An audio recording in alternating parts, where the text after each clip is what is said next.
right muri Zimbabwe ukaona ndatoya panapa kudai so zveemergency kudai chiboza kuti azvina kumira zvakanaka. Pane nyaya iri kutenderedzwa nevanhu iko zvinezvi iri kufamba vari kutaura kuti Chamisa akabhadharwa mari kuti asa participate muma demonstrations. Patakaona post yakabudiswa naIbo Mandasa achiti panapa negodisi ziniti yakubva wasiya politics otherwise toko expose. Vanhu vakatanga kugadzirisa ma conspiracies avo akasiyana siyana kuti aiwa no saka pakazodai nawo kusaziva kuti information iyi iri kubva nekupi ichienda nekupi ende ndanani vari kuzvitaura. Tangane kulike this video tobva taonesana zviri kuitika iko zvinezvi kuitira kuti iboikane party yaya kuti ishotwe. Nyaya yandiri kusangana nayo muchinda uyu anoitwa George Charamba atova spokesperson webato reZANU-PF kana kuti wa President Emmerson Mnangagwa arikutaura kuti what is this nonsense about Chamisa having been paid not to participate in illegal violence demonstrations? Is this confirmation that someone was being paid to participate in this illegally? I can promise you, if this noise continues, a lot of questions may have to be answered.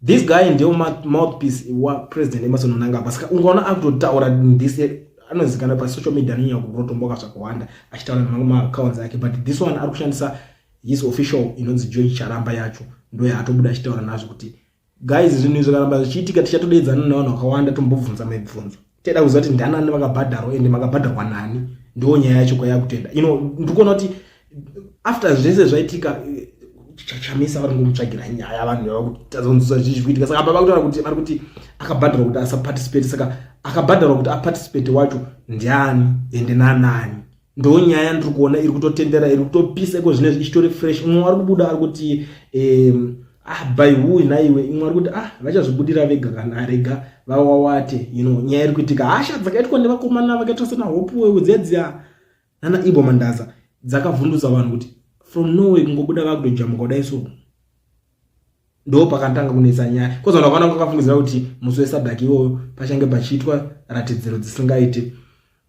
Mwari kubuda ari kuti mudhara vanhu vane hasha kunzoko kana vanozongopedzera vangotaura zvisiri false narrative. Mwari kuti the day you see the enemy defending you we all know that you have sold out is ora tambo ndo koti kutaurwa yabudiswa nomwe munhu kuti ukaona muvengi wako akudefenda zauto wamutengese kutara arikunzi muvengi manje spokesperson 1 wa President Emmerson Mnangagwa George Charamba arikunzi arikudefenda Nelson Chamisa. It seems like zvakawanda a lot is going on, something fish so pane zvimwe zvinhu zvirikutaka zvatisi kunyatsoziva panapa zviri kuitika ndo zvandiri kutoona pari kutoenda nyaya iyi. Mwari kuti stop threatening Zimbabweans wena. Who do you think you are? Sell out, you betrayed Mugabe. Who nurtured you? What more about the war of Zimbabwe? Akuoneswa unzi iwo nyarara wakatorasisa Mugabe akatokuita kuti uve pawawe iko zvinezvi, but iko zvinezvi what more maZimbabweans akawanda mumwe ari kudurura hasha ari kuti ari kurefer kuti uyu is sell out. Mwari kuti sometimes it's correct not to participate in every fight you are invited to. These sick people mudhara vaimboti aiitwi summit yacho wani urikuona. Umwe ari kubuda ari kuti illegal is a fellow worker who poisons others in government buildings. Wakauraya hama yedu when we got transferred from one ministry to OPC. Utsinye George unofamba uchichikidzira vanhu pamatoll gate uchiti I'm the president right hand man saka ndini idi wacho. Utobudiswa nyaya dzakawanda unzi anofamba achichikidzira vanhu George even kumatoll gate achiti inini ndini president is right hand man saka ndini idi.